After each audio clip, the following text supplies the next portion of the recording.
Broadcasting across the country and around the world, from Sin City in Las Vegas, Nevada, join Moose and PowerSerg as we prove that age is truly just a number and the best life is yet to come.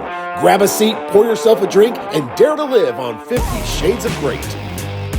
Welcome back to another episode, 50 Shades of Great, Dare to Live.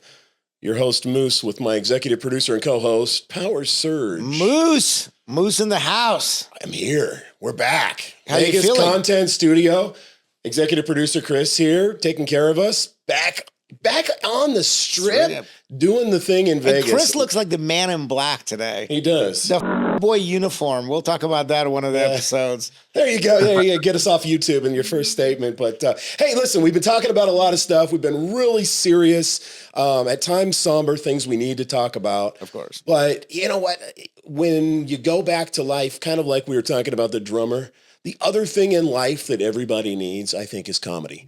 Absolutely. And we need to be able to laugh. We need to be able to laugh at ourselves, laugh at others, do our thing. It's a way of coping. So doing that, I started thinking about, who could we bring on that I think would be... Who could we bring on that would be a great guest that, I had seen before? Years ago, I went into...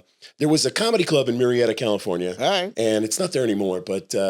I'm like, Darren Carter, who's this guy, right? And right. Party starter. And he had this background written up like he's a cholo from Fresno. And then this bald-headed ginger guy pops up. And it was hilarious. And I loved it. We got to meet this guy. Yeah, Let's do it, baby. I've loved it ever since. He has his own podcast, his Pocket Party podcast. I'm sure he'll talk about. But he's been on The Tonight Show with Jay Leno. He's Comedy Central Presents, Premium Blend, the movie Be Cool, the podcast, Netflix is a Joke. Which kind of is. Let's get him in. Let's get him in here. Without further ado, the party starter, Darren Carter. Hey, what's up, guys? What's going on, man? Darren Carter, party starter. It is great to have you on the show. How are things going? Great, man. Thanks for having me. I appreciate it, man. And thanks for working around the schedule and making it happen. I appreciate that, this man. Is Thank what you we so do. much. You know the life. I mean, we've done shows from everywhere. I did a show from a hotel lobby in Mexico, which actually turned out great. So we've done it. We've done it everywhere. We've seen guests that have no microphones. We've seen there's been a lot of doing a podcast. It's been a tour. It's been a tour. Speaking of tours, before we start, you have a headline tour going on right now. In fact, I'm going to be at your show in San Diego later in the month. You want to talk about that real quick before we jump in? Yeah, man. Thank you. I'll be at the new comedy club. It's called National Lampoon's Yellow Door. I'll be there in the middle of November. I'll be there November 21, 22, 23. Oh, excellent. Well, I'll be there on Saturday night. And I did something. Are you gonna roast Moose? I did something I shouldn't have done. I got the VIP front row ticket. There you go. There you go. You know what? Comedy clubs are great. I used to go to a lot of comedy clubs. I used to go to the Improv in Beverly Hills all the time on dates. And on a first date, there's nothing better than comedy club. Yeah. Because you sit, you do a little chit chat, and then the comedian comes in, and you just know who she is and how the jokes land. And when they start to roast you is even better. Absolutely. And we're going to talk about that a little later about how the best thing, one of the best traits in women when they're looking at us is, can you make them laugh? Yeah. So before we do that, hey, Darren, why don't you tell us a little about yourself, how you got started in comedy? Okay, so I grew up in Fresno, California. That's where I started, Fresno. Hey, vato. Thank you guys for not booing. And I'm from Fresno. #yuck. No. I mean, Fresno is okay, I guess. I've never been there, but I hear it's yeah. But some of your like some of the write-ups about you make it look like hey vato, you're expecting to see the cholo type, and then. Are you guys in San Diego? We're in Las Vegas, Nevada. Las Vegas. Oh, you're in Las Vegas. Okay, yeah. I thought you were in San Diego, but yeah. So Fresno.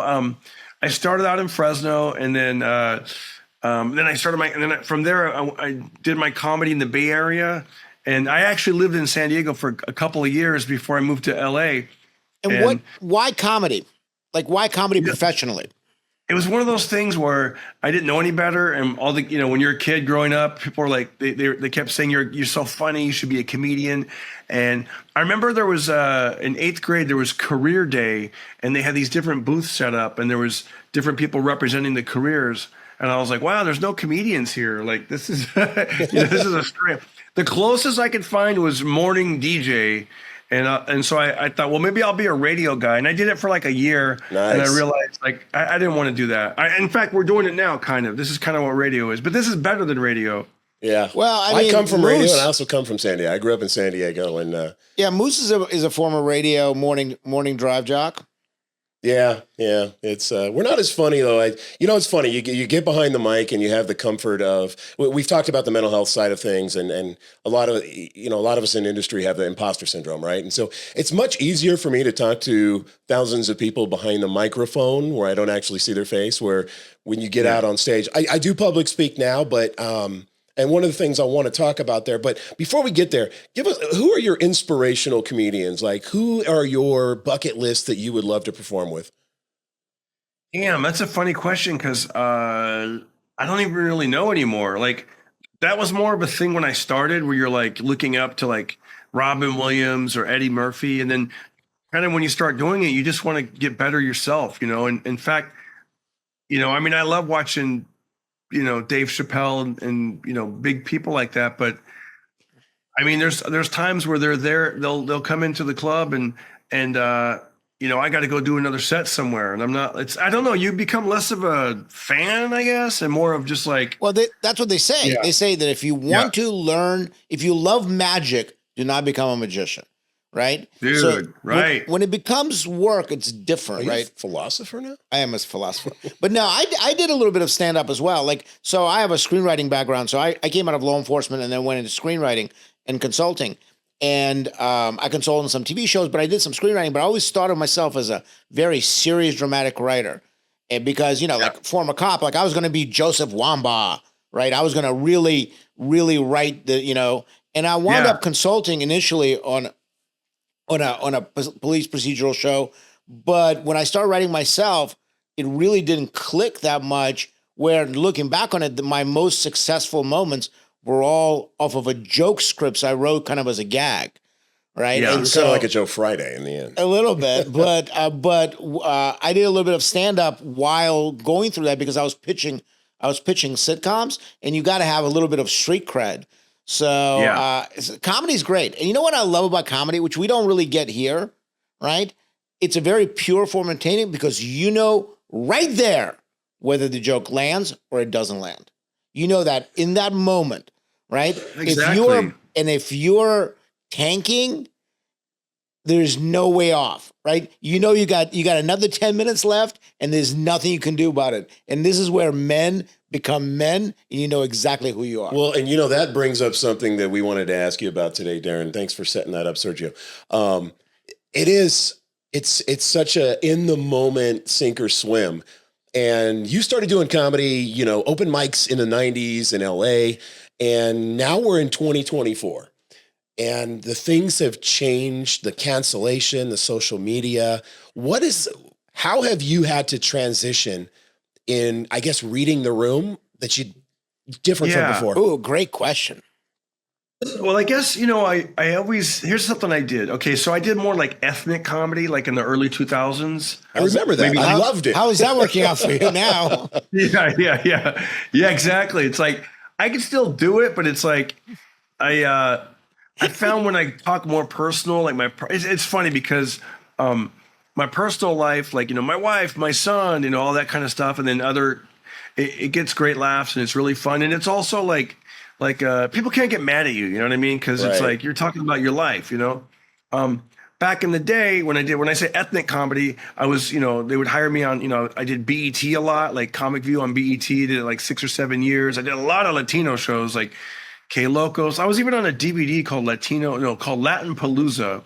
And I would talk about growing up in Fresno and how I had a backpack and red hair and they called me Rooster and so it's like personal stories, But I would say the biggest change that I've noticed from back in the 90s or even the early 2000s is how much social media can get us out there, can help us. We don't have to worry about gatekeepers, right now, as of this show right now on Instagram, if they look me up, Darren Carter, Darren Carter, we have 210,000 followers on Instagram.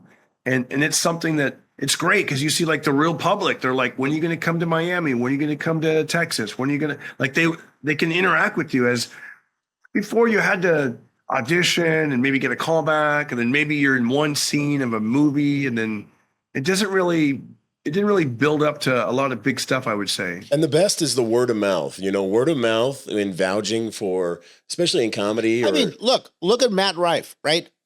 I've seen his show a couple of times. I love him as a comedian. Great crowd work, right? And he's got a set. Like, he actually does a set, but we don't see that as much. But his crowd work on YouTube really pushed him over. The crowd work goes viral, right? It goes viral because and every comedian does crowd work. Like you've got your I like my women like I like my, and those are all the reels that we see, and those are the ones that get the likes. And so you've built that niche, you've built that brand, and so that's kind of the focus that you've taken amongst moving on and launching. Yeah, because I put other stuff up there just to kind of sprinkle it in, but when you go back to the analytics and I see like what people are responding to, they love that, and it's like, I guess it all just kind of gelled. Like, I was pretty much, somebody said the other day, they go, man, you were like a viral comedian before there was even this platform, because 20 years ago, I was sort of doing this kind of thing, hit him with a joke, hit him with the beatbox, and then I like my women like I like mine. And then the crowd would yell out stuff. And then, in fact, I kind of retired that bit for a while. And then, we'll bring it back. We'll bring it back today. Yeah. No. Of course. No, what I'm saying, I retired it. And then I remember putting one, because, on social media, you try everything, and once I put one of those clips up, it got like 1 million views on TikTok at first. And I was like, oh, wow. And then I just like locked in and was like, this is what is connecting with people. And I bang them out. I do it on stage. I record it. I edit it. Then I put it up in the morning. And then if a reel isn't doing as well as I want it to, then I'll put up another one that afternoon. And, there's like these helpful hints that Instagram actually does. It's inside the app. I don't know if everyone has it or if you guys have even read about it, but it'll help you. It'll give you clues. It's called Best Practices. And that's in Instagram? Yeah, if you go to dashboard and then where it says Best Practices. I'm looking at it right now. But here's the thing. And a valid point is that social media is important, right? And we talked about that a little bit. I think that a lot of guys at our age, they're like, oh, no, that's for kids, right? TikTok is for kids. TikTok dances are for kids. Instagram, right? Maybe they're on Facebook, but the way they use social media is to interact. Like, for a long time, I used social media to interact with people that I knew, that I already knew, right? That's what Facebook was. But now, surprisingly, you don't care who you know on there. Well, now on Instagram, I interact with people from all over the world at times because they're reaching out to me, because my Instagram is much, much different. And Instagram really is a platform to show, it's like your resume online, right? Mm-hmm. And if you're single and you're dating, it's a great place for people to see sort of a snapshot of, because you have the validation and validation from people that you know, and you can go into those people's profiles and see who they know and who so they when follow. And it can cause, it can backfire on you too. But talking about that, tell us about the other side of the social media that you got into. I mean, obviously, we just jumped into it. We had a show in Vegas years ago, like 2007, 2008, California Poker Radio. We were in California at the time doing trips to Vegas and got, sponsored. We were on traditional radio. Cool. And so now we're trying to get into this side of it, and you have to go podcast. How did you get started in Pocket Party Podcast? And first of all, where's the name come from? I mean, I know what a pocket party is, and usually, I'm not invited, but. Well, I wanted to do a play on the word. I said, let me come up, because I go by Darren Carter, the party starter. So I thought, let me do something with the word party. And so my idea was like, it's a pocket party. You take out your phone, boom, there's a party. Let's go. Episode 302, like that. So that's kind of where the title came up with. I probably should have just called it like the Darren Carter Show or something, but because it's funny. My son is 17. He would have been at like 11 or 10 or something. I don't know. I think I started it in 2018. And, I didn't even think it was like a dirty joke at all. But that night I went to the Comedy Store and I was on the patio and I told, the first guy I went up to was George Perez. And I go, hey, George, I started my podcast. And he goes, what's it called? I go, Pocket Party. And he goes, bro, that's what we used to do in jail. We're like, hey, look at the guard. I'm having a pocket party. You know, I was like, oh my gosh. Like, Yes. I did not think party phone. No. When when Anchorman came out, really kind of made that That joke pretty good. yeah. How old were you when you started? In comedy? Oh, comedy. I started when I was I want to say 19. So very 19. young. So now, Yeah. how old are you now? 55. So 55. So you're actually right in the core of our demographic. So Yeah. I told him 45. You should have kept the lie going. Oh, 55. That's great. And I gotta tell you, Actually, that's our demographic. for 45, you look good for you look 55. okay. For 55, no, I'm kidding. But tell us how you see comedy different when you saw it when you were younger. Not just as society changed, but Yeah. now that you're in your 50s, do you see how are there things expected of you that are not expected from young comedians, or how does that? What's it like in your world? What does being 50 mean to you? I don't really even know how to answer that. I guess the one thing that I think of is when I was younger, I was dirtier. And I remember the older comedians were like, dude, can we curse on here? Yeah. Because I remember like the older comedians would be like, you said the F word 17 times. And I'd be like, really? Well, here's 18. You know, like I didn't get it. I was just like, I would just curse all the time and whatever. It's such a versatile word. Yeah, but There's just nothing like, right? But there's something about that, like you attribute that to that age, whereas that's kind of what Rife's doing right now. Matt Rife does that, you know. He does some of that. that. He does some of that. I mean, some of his comedy, right? And so it's interesting. Comedy is different. In theory, comedy is different. Like everybody finds different things funny, right? But in reality, comedy actually has a structure. And this is as a writer, and right, comedy has a structure. Comedy works because it's well structured, and comedy works because it taps into this whole idea of surprise, right? So the way jokes are written right now. Matt Rife was really good at writing jokes on the fly, right? And so he takes whatever somebody says and then he turns into something that is surprising, and that I think that brings a lot of funny. Well, I think a lot of it too is reading the room, and that's something you do really well. It's something that Matt Rife does, and that's how you stay relevant. You know, the old write the jokes and then go out there and just deliver the jokes, like Saturday Night Live or something like that. Yeah. It's still appreciated, but it's interesting. Like, what is it? Does that just come natural to you, like to be able to on the fly come up with did you teach yourself how to be funny, or were you just naturally funny? Naturally funny, and then with stand up, I've had to learn to get back into it, because it was very easy for me just to riff and go off the rails, and like, so it's better. I once I learned how to like actually have an act and have bits that I wanted to try and kind of build on, because I can break away from my act pretty much at any time.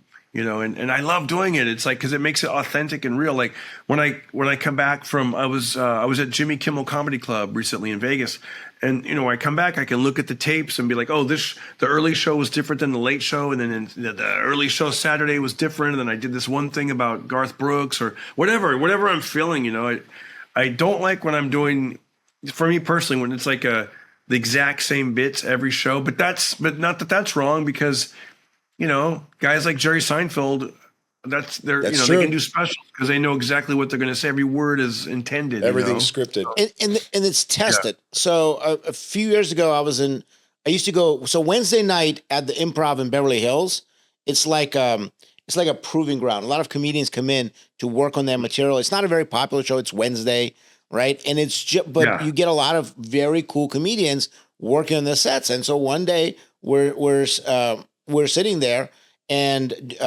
what's his name? Jamie Kennedy was the headliner, and I came there to see Jamie Kennedy, and he was awful. He had a bad night, and he just wasn't funny, and the audience didn't like him, and it was just painful to watch. And then one of the comedians, I think it's Orlando Bloom, or I don't know what his name is, comes on and says, "Hey, one of my friends came by and wants to talk to you." Now, this is Wednesday night. At this point, probably 11 o'clock at night, 11:30 at night. Says, one of my friends would come on. Do you mind if he talks to you for a little bit? And we're like, no. The show is over almost. We're like, no. He goes, the only thing I gotta say, no phones. Please put your phones away. And Dave, and I'm in the front row. And Dave Chappelle comes on and does 2.5 hours of testing material. He drank a 6-pack of beer and smoked a 1.5 of cigarettes while on stage inside the Improv. And it was phenomenal. And he really worked on his bit. He had a notepad and it was great. And he actually asked some folks, he could see phones and he asked them to leave. And so it was really a much different show. So they do work on their bits. Right. It feels like Dave Chappelle is just talking to the audience, but those things are tested. Well, that being said, they're written. Darren, tell us today, hecklers, are they good for the bit or bad for the bit? I don't really get a lot of hecklers, but some comedians they instigate that so they can have their little clips for the internet. You know, like comedian destroys heckler. Right. I think it's usually bad because you want someone adding to the show, not trying to take away, because it also takes away from other people's experience. Also, I don't push a lot of buttons. You know what I mean? Like there's some comedians that love to do that. They love to talk about, because even if you mention like Raiders or a certain sports team, then the crowd's going to start yelling, or politics. Like I just stay away from all that. It's not worth it for me, and I don't like when the crowd turns into that style, where they're just like, Dodgers. I got to throw something out there. Speaking of politics, I am so looking forward to Wednesday. I have never prayed so hard to turn on the TV and just see liberty, liberty, liberty, liberty, like just a normal commercial again. Right. It's been pretty rough. It's ridiculous. I was, I don't know where I was, but literally like 5 ads came on back to back. And one bashes the other and contradicts the other. That's exactly right. It was, and just in this set, and I was like, do they have like a live stream of just ads? But no, it was a regular, somebody just had a TV on in the break room of a big law firm, right? And it was, the reason that it was just ads is because that's the entire ad set, right? It was all politics, and it was in LA, one congressman versus the congresswoman, and they're accusing each other of the exact same thing. I've never wanted a Sweet James commercial so bad in my life. So here's a question. This is what I wanted to ask you. So you were naturally funny. So here's the question. For guys who might not feel that they're naturally funny. Yeah, going back to our demographic here. Can you teach somebody to be funny? Is that possible? Yes. I believe you can. Like maybe not to be funny, like as a person, but hold on. I'm going to do something real quick. There you go. But yes. Can you hear me? Gotcha. Perfect. Okay. So what we can do is, though, you can teach someone to take their stories and the things that they think is funny, and they kind of deliver it. You can learn how to, because I've done this before. Like they have a rock and roll fantasy camp, like this music camp. They have one for comedians with Adam Carolla and Jay Leno. And I helped. Wow, that's great. Yeah, and I got to fill in with one of the instructors and and I'm going to do it again in January. And I used to think like, well, you just got to learn by getting up and doing it, and which is true. But man, if you can have someone like that's been doing it for like a long time, that knows what the hell they're talking about, it's just gonna shortcuts. Like you can easily see somebody's story and be like, I know where they're going. They need to shorten it up, and end on the funny part. Make the punchline should be the last word. Don't say the punchline and then keep talking. Those little things like that. Little nuances. Which to me seems common sense, but you realize, they probably don't know that. Yeah. Well, one of the things about being funny is, obviously for our group, talking about women, right? We're talking about relationships. We talk about relationships and dating a lot on this show. Because a lot of the men who are going on 50 right now are, unfortunately, the statistics show, are coming out of divorce or, starting that second career, that retirement career. And they're really trying to rebuild and kind of reignite their life. And so they kind of have to change. Your friend circles change. Your focus on life changes. Yeah. So one of the things, though, is that in the dating world is, it's great to be the hot guy. I remember, I was with Serge here one time where we're at this bar and these guys, these naval aviators, Top Gun type guys. I thought you were going to tell the cowboy story. No, we're going to leave the Vegas story out of there because that's one of those cancellations. We're going to do a special reel. That's something we'll get canceled. No, we're going to do a special reel about Moose's experience with professional bull riders. But anyhow, so we're down in San Diego and we're at this bar and these naval aviators, like a Top Gun scene, walk in. And I mean, these guys are all like 6'3", cut, this, that, and the other. Everything that you would think every woman was dropping for. You got Sergio over here. These guys were getting so pissed off because he's got these 4 beautiful, hot women like on every word that he's saying because he's just freaking hilarious. I'm telling stories. I mean, what kind of serious, do you have any stories on where that's kind of made it for you where you're going up? I mean, I noticed you guys have the same haircut now too. We do. It's in. But you know why? I mean, frankly, who knew that bald with a beard would be in? Like, who knew that nerdy would be in? Right, so it's changed. Right. Society is changing in a positive way. What kind of funny advice can you give to our listeners about about being not overly? You don't want to be the buffoon, right? Funny in the moment. Like, how do they get guys who don't funny feel nuances that a woman is attracted to? Guys who don't feel funny. What advice would you give them on how to be funnier? Don't try too hard, because if you try too hard, it can be crazy. You know what I mean? Like, don't do slapstick comedy or trip on purpose or vulgar humor, like that's gonna be a big turnoff. That's what I would say. More like the do's and don'ts. Those are the don'ts, And where should so let me ask you this then. This might getting a little deeper in the weeds. Where should the punchline be directed? Should it be on myself? Should it be on the food, the restaurant? Definitely not on her, right? No, not on her. Because I learned early on too. Like, I remember I had this girlfriend back in the day, and we were gonna run and we were gonna go stretch. And she's like, hold on, I need to stretch first. And I'm like, haven't you stretched out enough? Thinking it was funny, right? But it's a fat joke. She didn't want to hear that. I think it's I don't know, a little neg once in a while. There's a whole school of, but I'll tell you. Read the room, I guess. You got to read the room, right? Yeah, read the room. Yeah, either turn it on yourself or just make it. So we are coming up on time here. Let me ask a question, and this is getting on a serious note. One of the things that we talk about, obviously at 50, there's a lot of life experience that men have gone through. And trying to deal with things like depression, PTSD, different things that have happened to them over the course of time. And one of the solutions, I think, is to be able to laugh at yourself, to be able to, I mean, obviously within certain parameters, but what kind of advice can you give to, is it go to comedy shows? Is it watch comedy movies? Is it hang around friends who can find the lighter things in subject matter? Man, I know this sounds kind of corny, but just keep I know this. I love this show, man. Anytime you get anything that makes you laugh, that you're looking at online, take a screenshot of it, And I heard this phrase. I was going through. I was performing at a club and a casino in Iowa, and on the morning radio station, they called it the smile file. So have yourself a smile file. Like something when you get bummed out or whatever, you're not feeling, you got the blues. You're like, you know what? I love watching, old SNL episodes, or I like listening to Dr. Demento when I was a kid, or Weird Al Yankovic songs, or comedies with Bill Murray, or something like that. Al was hilarious. And what he did is because his stuff was surprising. So I think that for me, a lot of comedy is the ability to sort of break rapport where you say something that is not expected.